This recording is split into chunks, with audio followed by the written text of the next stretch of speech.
in southeastern Pennsylvania, southwestern Philadelphia County in southeastern Pennsylvania, Delaware County, Pennsylvania, until 5:15 p.m. The 420 hurricane and a severe thunderstorm for 7 miles east of Westchester, moving east at 25 miles per hour. Hazard, 60 miles per hour wind gusts. Source, radar indicated. Impact, damage, and power lines if possible. Locations impacted include Philadelphia.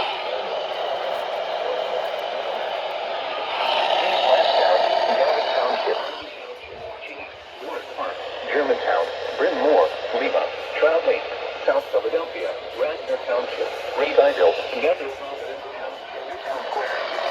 This includes the following highways: Interstate 95 in Pennsylvania between mile markers 76 in Pennsylvania between mile markers 336 and 350. Interstate 676 in Pennsylvania between mile markers 0 and 1.